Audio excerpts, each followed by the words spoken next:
How to change icon size and color on an Android phone. Hello everyone, welcome to this channel. I'm Emily and I'm here to help you out today. So without any delay, let's get started. So first of all, tap on the settings of your device and scroll down and tap on display option available over here.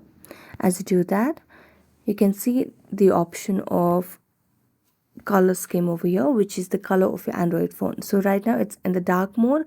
Now I've already selected on the light mode to change the color of my Android phone. So in terms of changing the icon size, you just need to go back and then scroll down and tap on home screen over here. Tap on home screen and then scroll down, and under home screen settings you'll be able to see the option of icon size. So tap on icon size and here you can select the intensity and the size of the icons over here by dragging this little button over here. So tap on it and go back and go to the home screen and you'll be done. So thank you so much for watching this video. See you next time.